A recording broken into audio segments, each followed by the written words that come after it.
This is Behind the Swipe, the podcast that takes you inside the lives of real men and women over 40 who have taken the plunge into the often murky and sometimes exhilarating world of online dating. Each week, we explore new topics through the experiences and expectations of real online daters just like you. I'm your host, Hoyt Prysock. Join me as we peel back the one-dimensional dating profiles to discover the real men and women behind the swipe.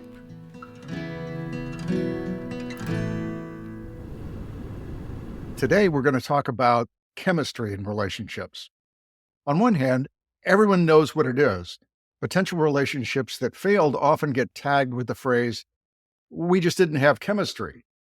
And while we all understand the meaning here, few of us really know what chemistry really is. So today, we're going to hear from several daters on both their experiences and expectations around chemistry.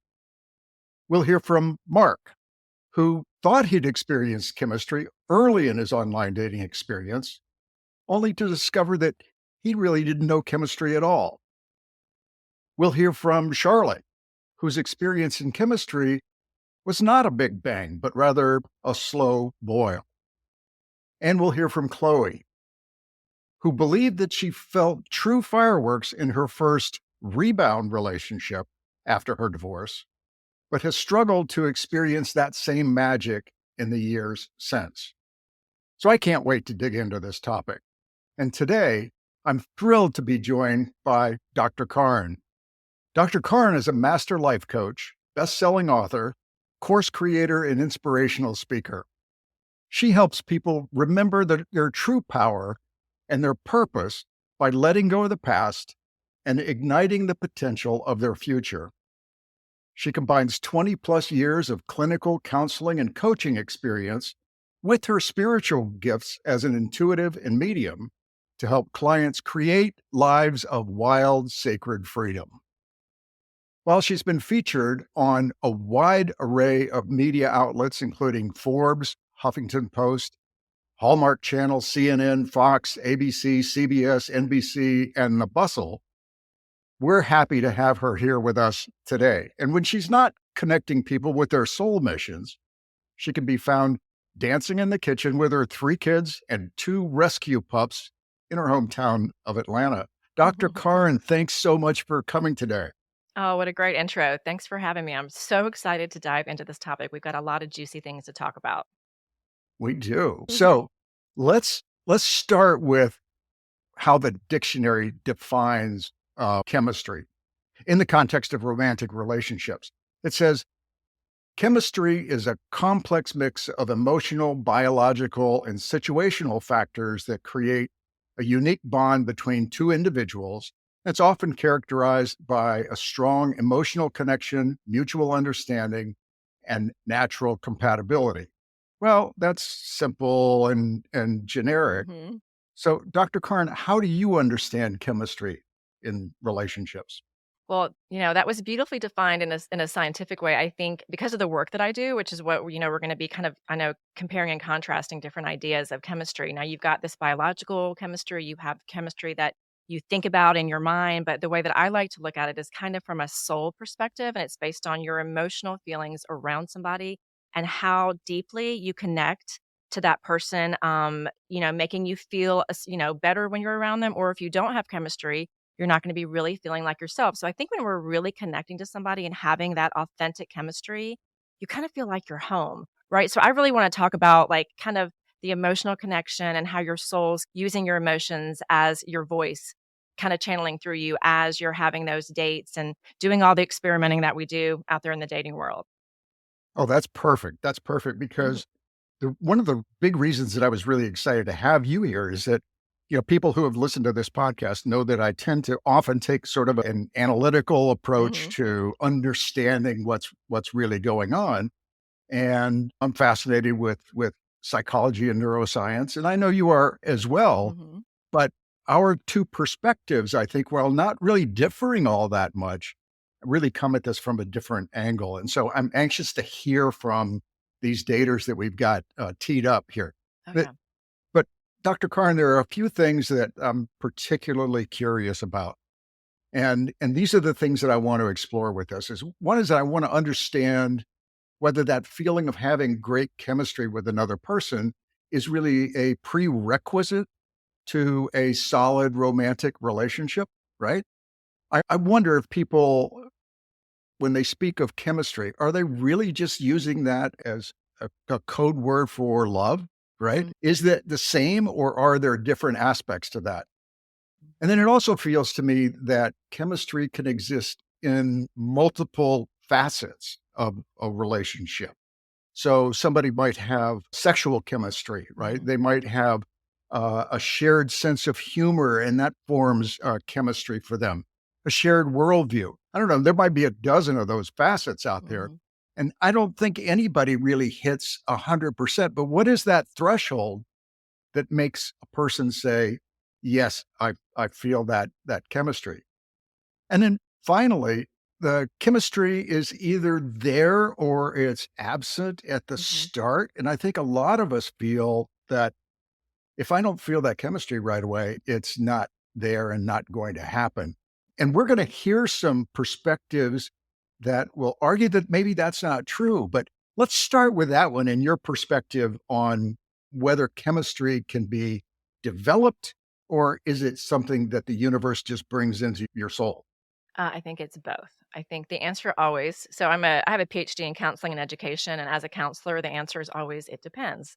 Uh, and it's both, it's not an either or, I think it's an and. I think depending on the relationships that succeed, they're either one we probably all have friends that either I have specifically friends, and I've had experiences where you either fall hard and fast, and that can last, right? Like, you know it the second you meet them, and I have friends, and I've had experiences myself where, like, you really weren't that turned on at first, and you whatever, and, you kinda looked past them in the room, and they weren't your ideal type. Like, you hear that a lot from people, right? Like, they weren't really someone they would have put on their roster initially, but as time goes on, there's an unfolding, and, I think that we can be open to both. We can be open to this initial chemistry that really ignites all those feel-good chemicals that I know we're gonna unpack a little bit, that dopamine rush, that's, serotonin release and all that, that gives you, good feelings and all your good parts. But also over time, I've definitely heard it argued that sometimes when it's like rocket launch, insane chemistry in the beginning, like it tends to fire up really fast and heat up, and then it can also fizzle out just as fast. So I think from my experience is that the best relationships are the ones that you are okay with kind of not that you can't have that initial ignition, but that slow walk in when you're feeling a development and evolution of chemistry and you're peeling back the layers. And, most people get this. It's not solely based on physical, right? Because we all know that in dating, like you do have those hot dates that you kind of want to get physical and then they fizzle out. But being really open to, even if you're not feeling it in the beginning, like if there's just something there that makes you curious, right? Like that's an emotion that's kind of, in my opinion, your soul's voice saying, just hang in here and like get curious about that person because you never know. Maybe there's like an intellectual, like you were saying, a component that is on a different layer. And then you get fired up because you make that, and I call it zinging, like you zing, you have that little, oh, I didn't realize that about you. And then there's this unfolding of this beautiful soul that you would have looked past had you not agreed to be more curious and witness an evolution and experience that yourself. Wow, that's a great observation. I appreciate that. I was thinking about the chemical aspects of whatever this is we call chemistry, and those early sort of physical attractions Mhm. and interactions that are touch oriented, right? The brain is releasing these oxytocins, Yep. right? And Mhm. those oxytocins are really a bonding agent. So they create that. And when you talk about this explosion at the beginning, well, you could certainly have that. And it can sometimes kind of fool your brain Mhm. into thinking, For ah, sure. there's chemistry here, and this is my person. So, I mean, it's all just incredibly fascinating. It is, and I mean, I'm sure, gosh, everyone listening right now is like, I mean, we've all been through, I think, an element of each one. I think kind of like the standard that I've experienced myself is I feel like, not that you're asking this, but it's kind of like it takes a good 9 months, like, even, like, just a year to where, like, you go through life events because you kinda need to know how the person responds to their family, and you have how they respond to, maybe there's a death in the family or there's sickness or there's something that challenges the relationship. And so, that chemistry, in the beginning, you don't know any of that about somebody. And it's super freaking awesome to have, sexual compatibility and all that. I mean, we all desire that in a relationship as a pillar, right? That's one of the pillars we all want. But, learning to love that person then through life, like I do think that, like, I don't know, my go-to is like at 9 months, you kind of find out who that person really is. And, while it may seem incredible at the beginning, you realize, eh. But then it can also go the other way where you're like, wow, I wasn't that turned on by this person in the beginning, but because like I've witnessed how beautiful maybe a father they are or how they handled their father's sickness or whatever it is that life brings your way, you can fall in love with another aspect, which can then deepen, the physical connection. So that is an argument for it, really giving it an opportunity to develop Mhm. over time. Right. And we're going to hear from some folks here, I think, who have some interesting perspectives on that. I think the first one that I want to introduce here is a man named Mark. He's from New England. He's in his early 50s. Mark experienced one of those long, long, long divorces, right? Yep. So, part of it was due to the pandemic, and it was not an acrimonious Yeah. divorce. I mean, Yeah. they had maintained a business partnership and a friendship in this, just knowing that they were going to get divorced. So when Mark finally did get divorced and he put himself online, he very quickly met a couple of women that he was very interested in and developed an early nascent relationship with. Let's hear his story about how this worked out. Intellectually, there was absolute chemistry. I mean, both of them fit the bill for me in that we could sit down and have fascinating conversations about almost everything.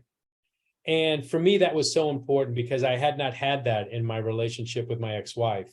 We could talk about things and all like that, but we were on different levels in the context of where we were coming from.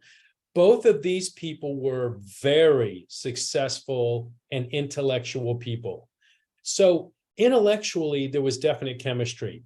Fun wise and laughing wise, I can really only speak to the one I ended up going out with because the other one I didn't have that opportunity. But when we were together, we laughed a lot. There were things there I think that would have been interesting as well. But yeah, fun wise, there was chemistry as well. We clicked on things. We liked doing a lot of the same things.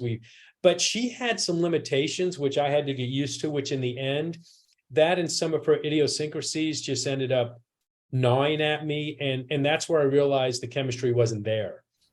So that was Mark, right? Mhm. That's the first part of what I wanted you to hear from Mark. But he's bringing up exactly the point that we were talking about, right? There was attraction that he was interpreting his chemistry on a couple of things that are important to him, right? He wants intelligent conversation.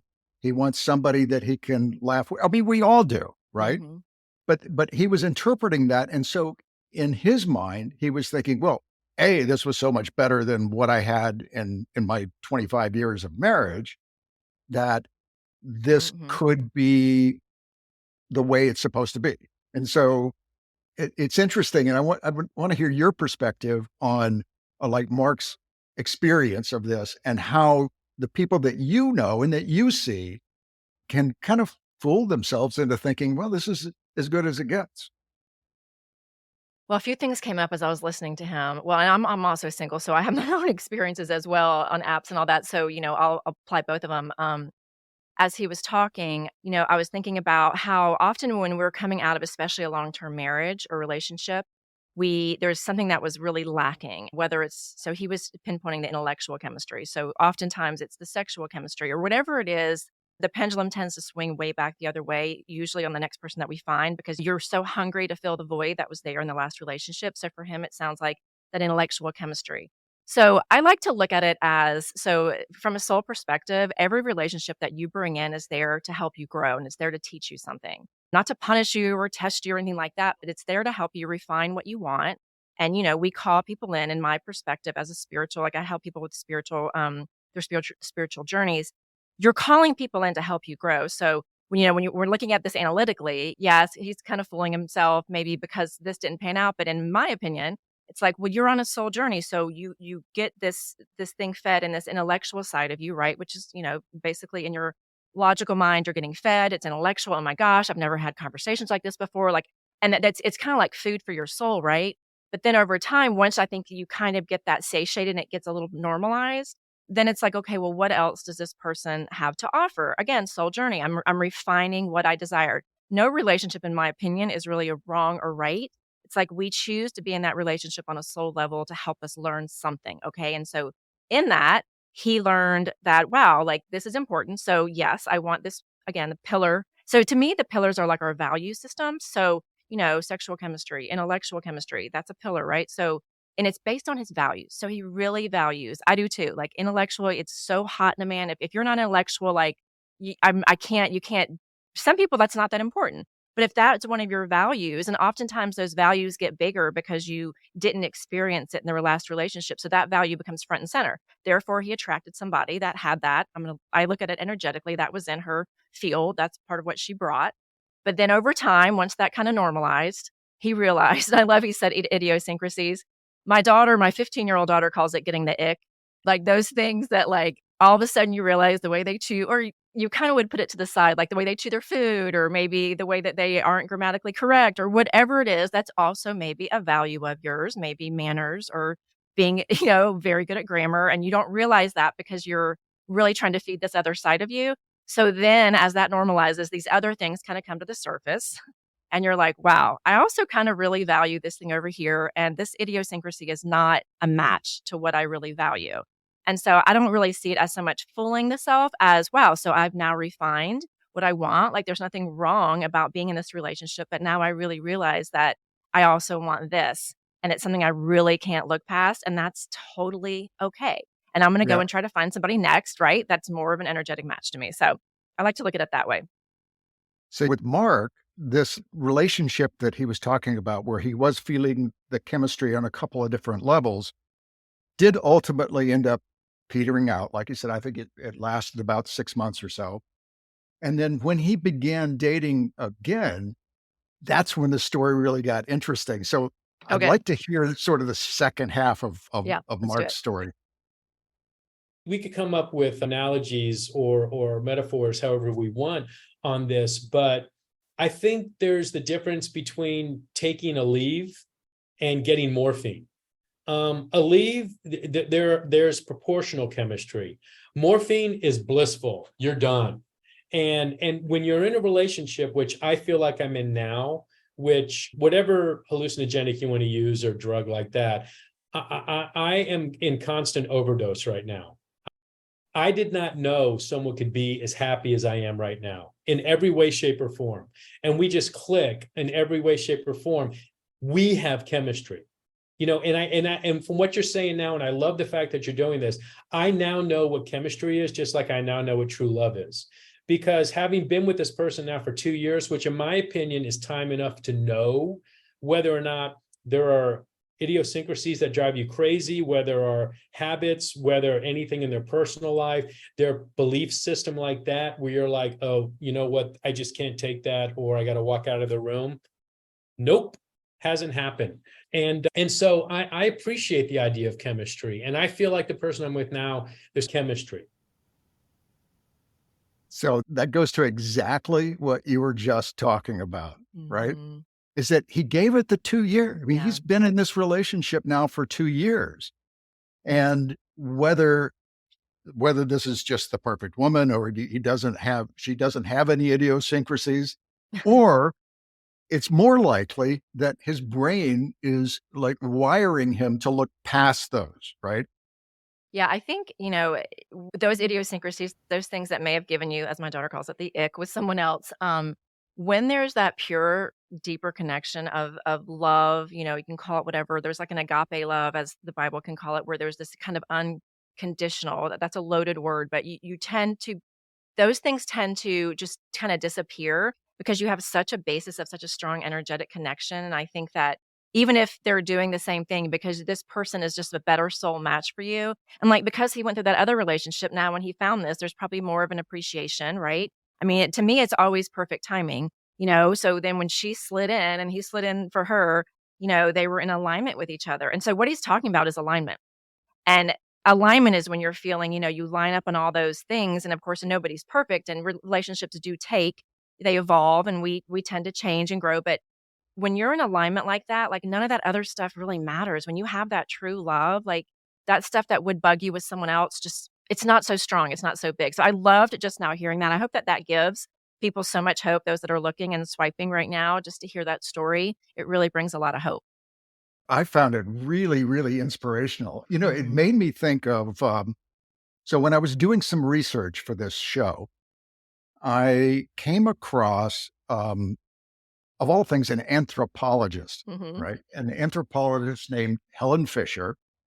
And she has a very interesting background. She studies love, lust, and attachment as the human condition, and some very interesting perspectives from it. It turns out that Match.com back in the mid 2000s brought her in to help them understand what it was that determined whether two people would click together So cool. online.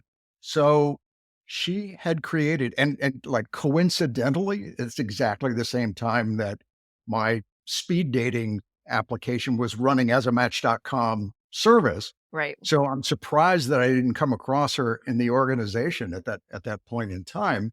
But she was working on, this was ages ago, and Match.com had started a new site, and they own 57 sites or something like that, Oh, right? If you wow. want, like, Mhm. Farmers Only, or even probably one of Oh, theirs, but right, yeah.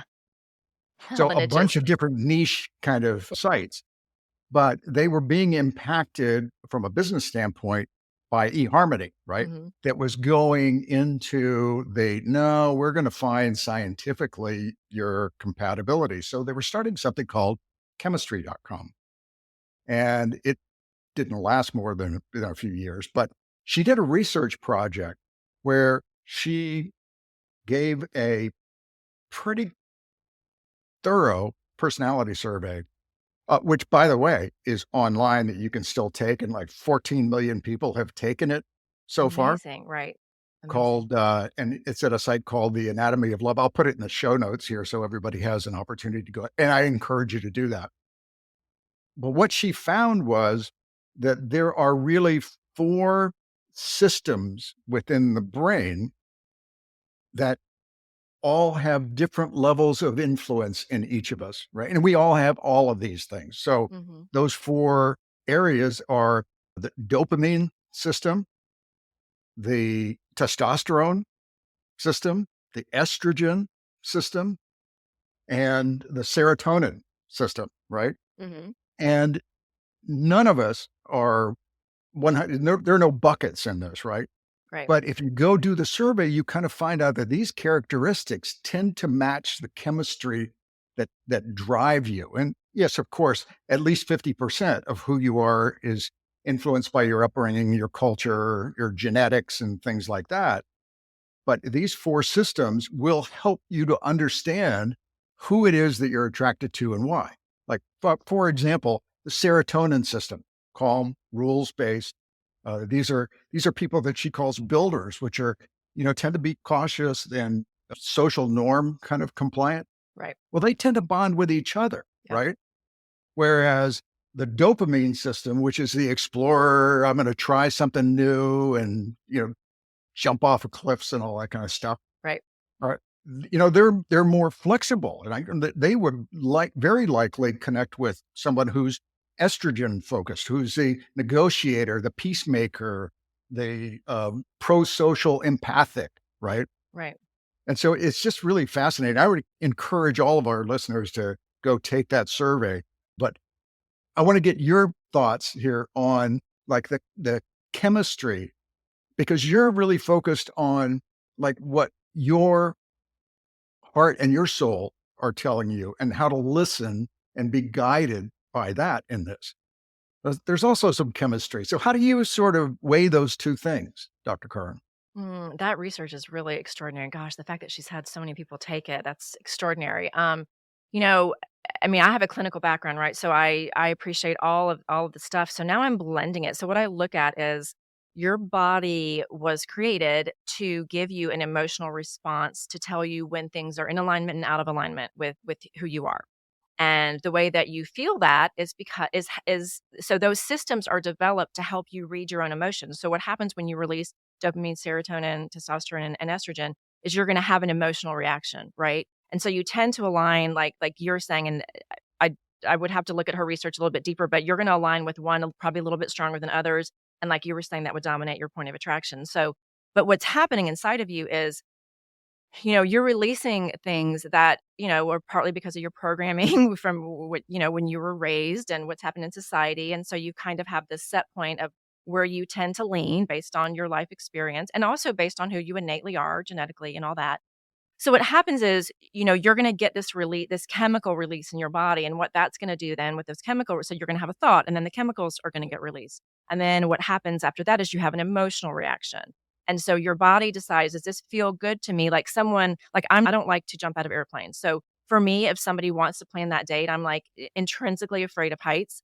Like that's going to spike something that doesn't feel good to me. That's not, I think it's incredible that people do that. But for me, like, I literally would pass out just going, I can't. So point is, like, that's not in alignment with my wiring based on, whatever that came from. But you have this emotional reaction. And so this is where understanding your soul. So your soul speaks through your emotions. And so we all have this eternal, or this is my belief system anyway, this eternal piece of us, and it resides kind of right here at your midsection, your solar plexus. It's kind of where your soul is. And you also have, you have brain cells down in your gut. It's called your second brain. You actually have neurotransmitters in your gut. So what happens when those chemicals are released is that you get a firing in your gut, right? This feels really good, or oh gosh, this doesn't, I don't, this no. This doesn't feel good, whether it strikes a memory in you. The file cabinet gets opened. Oh, this reminds me of the guy that used to do this, or this reminds me of my mom, or, whatever it is. And so your body's going through all of the above. It's going through mental calculation. It's going through this chemical release, and then it's going through this funneling of it down into your gut, and you have an emotional reaction. So your emotional reaction, your soul will tell you if it is in alignment with you, and you will have an expanding feeling in your gut. And that's produced by these chemicals, right? It all works together. So I'm speaking woo woo, but it's chemically based. So then you're having this feeling and it's in alignment with you. If you have an expansion, like you're like, oh, it's very simple, or you have a contraction, right? And so what I work on mostly with people is like really trusting that with you, because of course everybody's different, but your soul knows what is in alignment with you, and your body is working, genetically to give you that message. And if somebody's not in aligned match with you, you will know it by trusting the way that you feel. So I've learned that people often don't trust the way they feel. They want to override it. But your body is here to help you master choices. And if we can listen more to like those gut feelings, then we will just have a simpler ride. I don't know if I answered your question, but I No, that love makes talking about how it works together. Yeah. yeah, it makes perfect sense to me. And it's not one or the other, right? It, Right. it really isn't. Yes, we're all chemical human beings, but it's the result of the interaction of those chemicals that produces who you are and how Mhm. you are in the world, right? Mhm. Yeah, and we're here to expand. We're here to grow. And so what you're feeling, so I'll add this in here from a spiritual perspective. What you're actually feeling when you're in love is, yes, you're feeling love for another human being, but spiritual teachers talk about how we're all mirrors to each other. So you can mirror, things that are painful, which is people that are really out of alignment, or you can mirror a tremendous amount of love towards a person. So really what you're feeling chemically, besides the love that you're feeling for the person, is you're actually feeling a deep feeling of self-love, which connects you to this beautiful source within you that is resonant with who you actually were born to be. Like when you fall in love, like your last interviewee was just saying, that profound feeling that you could, I'm sure your listeners could hear it through his voice. I could hear it, like he was telling his truth. Like, I've never felt this. I'm in love. Like what you're actually feeling in a great extent is you're feeling your own love for yourself in that reflection, and you're able to be more fully who you are. And that is the sweet spot. And it's beautiful once you get that, because then you realize, wow, like it's about that person, but it's also really about me. Like I'm able to feel home with myself here. And that feel like I'm getting chill bumps as I say it. Like you get this expanded feeling in your soul, and it feels so freaking good. And then more chemicals get released. Your body is wired to reward you with that. That's how you're created as a divine being. So it's a I beautiful love that orchestration. perspective. I love that perspective. Yeah. So we're going to take a short break here. Okay. And then when we come back, I want to hear from a couple of other daters who have had different experiences than Mark did. Perfect. Behind the Swipe is made possible by real online daters just like you, willing to share their personal and authentic stories and perspectives as they seek love, romance, and intimacy online. Head on over to behindtheswipe.com. Click the Be a Guest link at the top of the page. There, you'll learn about some of our upcoming episode topics and how you can help. So we are back. So in the first half, you got introduced to Dr. Karn. Dr. Karn is a life coach, a speaker. She puts courses together. She's just a fabulous human being. And I really appreciate her being here today. Thank you. So we're going to hear from a couple of other daters on some different perspectives on what this chemistry is here. And I had an opportunity to have a rather lengthy conversation with a woman named Charlotte. And Charlotte's story is not the same kind of explosion, but we may have a very similar kind of conclusion to this. So let's hear about Charlotte's experience. So my experience was I kept expecting to really be drawn to someone and feel that chemistry. And there were people that I was attracted to, and I dated a lot. I made it a mission to go on as many dates as possible. And so there were people that I was more attracted to, but I kept waiting for chemistry. And then I started dating someone more seriously, and I knew he was a real contender for long term right away. There was something about him. And when I first saw him, I thought, oh gosh, he's cute. I knew right away this was someone I could really be serious about. But I just wasn't sure. Like I kept being ambivalent, and I kept thinking, well, I must not love him. I must not love him. And yet I thought about him all the time, and I liked the lifestyle we were living. And so we would date, and then we would periodically not date. There was never a breakup with a conflict. It was just, we weren't dating for a while. And sometimes it was kind of mutually agreed upon. But it was my ambivalence that was really in the way. And yet, even when we weren't dating, I would talk about him and I would tell friends little stories about him. And one time after one of our breaks, and every time we were on a break, I would date a lot of people thinking, okay, I gotta be sure because I think I'm gonna go back to this guy, but I really want to be sure. So let me keep practicing. So then after at the end of one of our breaks, I told him I wasn't sure what our future was, but I couldn't imagine not having him in my life in some way. He was very important to me. And so I decided to give it some more effort and figure out what was going on. And I liked the way we fit in each other's lives in so many ways. We were both urban people. He really cared for my kids, which was important. And I just liked who he was as a person. And I mean, and there was chemistry. There was great chemistry in the bedroom. That was excellent. But the part about my heart really feeling like I could commit, really feeling like, yes, this is what my heart wants. This is true. But as far as really feeling all in, that was very slow.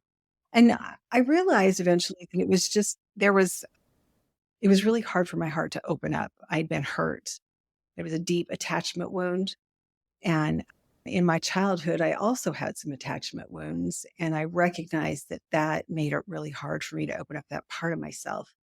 And once I could open up that part of myself, I could really embrace this relationship, embrace him as a partner. I already really liked him. I really liked everything we did. I liked our sex. I just really was drawn to him in a lot of ways. I didn't know that it was love in the way that I thought I needed to love. Wow, that really is an interesting perspective, isn't it? It's really And powerful. it occurs to me that there must be so many people that, like Charlotte, just aren't allowing themselves Mhm. to feel that sometimes because of some past traumas or just these attachment issues like she's talking about. But it argues for really what you were suggesting, which is give it time. Mhm. Yeah, and I love that Charlotte talked about so that there's an awareness piece, there's a consciousness piece. So she is highly conscious. So when you are really wanting to elevate your life in any way and elevate your dating life, and we all want that, right? You kind of want someone better than you had before. Like we all want to keep up leveling until we find that match. There is a piece about being really conscious that she's speaking to, and this is a whole nother level where you're conscious of what's informing this chemistry and this alignment, whatever word you want to put on it, but the relationship, the dynamics, and her speaking to childhood wounding. I mean, everybody has something, that's whether it's from a relationship or from their family of origin that has created a wound, and it's usually around attachment. That's come into public awareness recently, being anxious attachment, being avoidant attachment, or, being in the middle. Most people tend to align with one of those two areas. And so, once you're conscious of that, like she was discussing coming out of a relationship where there was wounding, and she realized there was wounding in her childhood and it was preventing her. And again, I want to say it's all perfect, right? Like, it's give yourself a break. It's all perfect. And I love that she was honest, like saying, and so I went and I just thought, there's no way this could be. So, because a lot of people don't know how to love in a healthy way, and I have been the same way, having a really dysfunctional upbringing, and I've actually been divorced twice, and two marriages that were highly, dysfunctional. But it's all perfect now because I've grown so much through it, and I've learned so much through it, and when we can drop this shame around, like, just owning the fact that we've got wounding, and so does the person that you're interacting with, and being really conscious of, wow, like, what's coming up for me right now? Okay, wow, I'm blocking it. Have those feelings. If you need support, get support. But it's like that admission, that consciousness of that wounding, and seeing how it's getting in the way. What's beautiful, she talked through her own healing and her ability to say, wow, like, I didn't even know what love felt like. And she described it beautifully. And then she's like, sounds like she's really, really letting him in and allowing herself to blossom past those blocks that were informed by that wounding. And I love what she said. So, like that experience, in a very different way, I want to introduce you to Chloe. So, Chloe has been divorced for about 5 or 6 years now. She's in her early 50s. She's got grown kids that are now out of the house. And she was telling me about her rebound relationship where she did feel chemistry. Now, the relationship started under somewhat tragic circumstances for the partner that she was with. But let her tell the story. It was actually the very first relationship that I had. His wife had passed away on the day that our divorce agreement was signed. So both of us felt like it was very much of a kind of a nod from the universe and from God that it was like, it's okay to explore this. Like, maybe you just need to be there for each other in this moment and let that be. And that's what we did. Good chemistry, and actually I would say deep love. Yeah. For both of us. And that's a beautiful thing to feel love after you've been so broken. And it lasted like 6 months. And then I just knew that because neither one of us had time to truly grieve and truly actually be single, I just gave us the space to do that. And it was super painful, really, really, really painful. Not something that I really wanted to do, but something that I knew that my soul was saying. Yeah, the chemistry is there. The relationship has been a beautiful relationship. However, you need time to heal and he needs time to heal. I just knew in that moment it wasn't right for me. So, what we heard Chloe say there was that she felt a lot of chemistry with this person, Mhm. but part of her heart was telling her that she wasn't ready and he wasn't ready. Is that something that you come across as you work with people? Yeah, well, I love Chloe's honesty. I think very often, I mean, divorce is very much like a death. And I mean, they're obviously different in many respects, but people that go through, especially really traumatic divorces, that people often say is worse than if my partner had died. So you have that, that bonding over that trauma that they both have just been through. And so, again, like they attracted each other, because they both had a need. And, what's beautiful is she used the word soul several times, which of course I appreciated. Um, relationships come to help us get through things sometimes. And it sounds like they both were buoying each other and there for each other. And it's perfect. And there was a soul connection.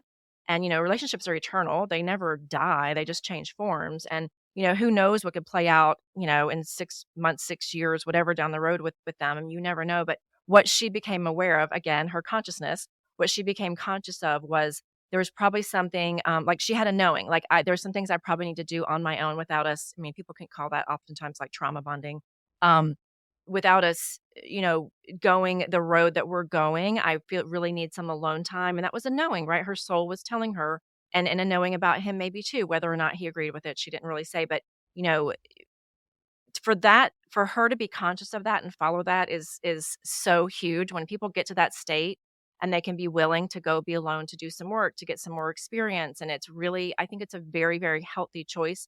And again, it's a knowing. So if she had ignored that knowing, what would play out is something that would have probably been really, really painful for both of them, right? Because then whenever you're staying out of obligation, um, that tends to not play out very well. So when you're staying or you're leaving because your soul is calling you a certain direction, again, you never know what could happen in the future, but that's really important to follow. Again, it's your second it's your second brain. That's your gut telling you it's time to go and do something different. And part of your core message is listen to that, right? Yes, Listen to that. 100%. Yeah. Yeah. Listen to it. And people, get hurt. And, we've all been on both sides of it, or most people have, where you're the one leaving or you're the one making a choice. And, again, like depending on our attachment style, people that are anxiously attached have a harder time sometimes following that because you think having the relationship is going to solve everything. But I love in that response that she just gave, she was like, I just had a knowing. And, it's not that anything was good or bad or right or wrong. It's just, this is just something that's necessary for my pathway and it's going to help me to grow at this time. So, yeah. So Chloe and I had had a wide-ranging conversation about a number of topics. And I learned that she did give herself the time to grieve and the time to experience life as a single person before making the commitment to date again online. But I was curious about whether this template that she had for her ideal person, both religiously and culturally, governed her decisions around how and whom she would date online. The answer that I got was not what I was expecting. I went off the reservation. I completely left the reservation. I went to a different planet. I don't really know where I went. I went far, far away. No, I've dated really interesting, cool people that I've learned a lot from, that I've learned a lot about myself. I've learned a lot about life. I've learned a lot about men. I've learned a lot about just relationships. I've learned about what a healthy relationship looks like. With my previous husband, there was chemistry and there was the explosion from my perspective. And I have realized that my soul does not need that explosion. My soul needs to be seen and heard and adored and treated kindly and respectfully. And I didn't experience a lot of that in the 25 years that I was married. And it probably went both ways. We didn't do a good job of loving each other well. So I've learned so much about that in the last 6 years that chemistry to me means something different now. And I think it can be built and I think it can develop over time. I don't know. Everyone's different, but for me, I'm not looking for the explosion anymore. So really, that's you can hear the growth, right? Yep. Yep. Over that period of time. And so she's not expecting that instant magic, fireworks, everything is all of a sudden, a fairy tale, right? Right. Do you think she's taken this in a really healthy direction? Oh, it's beautiful. I mean, I myself and friends and clients that I have, when you get to that point, there's a maturity in that. There's just an evolution of understanding, how it goes. Because, I've had so many women tell me this similar story and kind of coming of age when you're like, when you're younger, like you these fireworks and this chemistry. And I know because I've done it too. Like you're like, never felt this way. And there's this rocket launch, and she called it explosion. And, over time, I think as again, your values kind of shift and, our body chemistry shifts. And, I think we really want something that feels more grounding. And we don't, again, it's like she's had an evolution of consciousness, and she's valuing now more I think the connection that is more, it's deeper. It's not just based on chemistry. Not that those are bad. Those are fun relationships, but in my experience, and they can all work. It can work if you have the explosion. It's not that it can't, but typically the ones that are really explosive in the beginning, like we said before, tend to be the ones that kind of can peter out just as fast. And they all have a place, right? They all have a place. But I love what she said, where she's like, she's not dependent on that anymore. And so probably what she's doing now is she's taking her time to do a slow walk in. She's probably not sleeping with men as quickly as maybe she would have. I mean, this is just kind of a natural thing that often happens because we're really wanting a connection on a deeper level. And we want that heart kind of explosion before we're reliant on the rest. And she worded it very, very well. I love that interview. So do you think, Dr. Curran, that too many people might be, because they've got this sort of fairy tale romance idea, that they might be discounting relationships that could grow into something more? I think so. And I think that people discount the value of just some time to work on yourself. Not that it's a necessary thing. I used to want to punch people in the face that were like, take a year by yourself. I'm like, you take a year by yourself. That being alone sucks. So there's a human side of it. But I think it's undervalued that time. Like I'm in a space personally right now where I've taken like this whole, it's almost been a year where I'm like, but at first it was really hard. And I have three of my primary clients are going through the exact same thing. Everyone's about 50-ish, right? And they've had this series of relationships. I kind of have seen it play out where then it's like, I'm not going to look for that jump in the sack. Oh my gosh, all the fireworks immediately. And what you learn then as you're kind of sampling the buffet is you learn, like, I'm like, gosh, you get a date around, you can take some time to step back. And then what is really naturally more in alignment with you is going to come forward instead of looking for that like rocket launch, relationship. And so you end up, I feel like once you are okay, like without the serious relationship, you're grounded in yourself more. And it sounds like she's gotten there. And it may mean being alone. It may mean just dating. My point is not attaching to relationship after relationship after. I call it lily padding. Like the frog jumps from lily pad to lily pad. Like in my opinion, there has to be some downtime at some point to where you're like, whether that's just dating around or on your own, where you can really be grounded in a little bit some independence. And then your partner shows up as a whole person because you've kind of learned to be a whole person. You've evolved in a way, and then you're going to attract somebody that. So again, like I'm a big believer in law of attraction. And if you want that on fire, you're going to attract people that are going to be hot on fire. But if you're really in that place where you're more evolved, law of attraction says that you're going to attract a partner who's much more likely to be like you than in the past. So that's my favorite topic.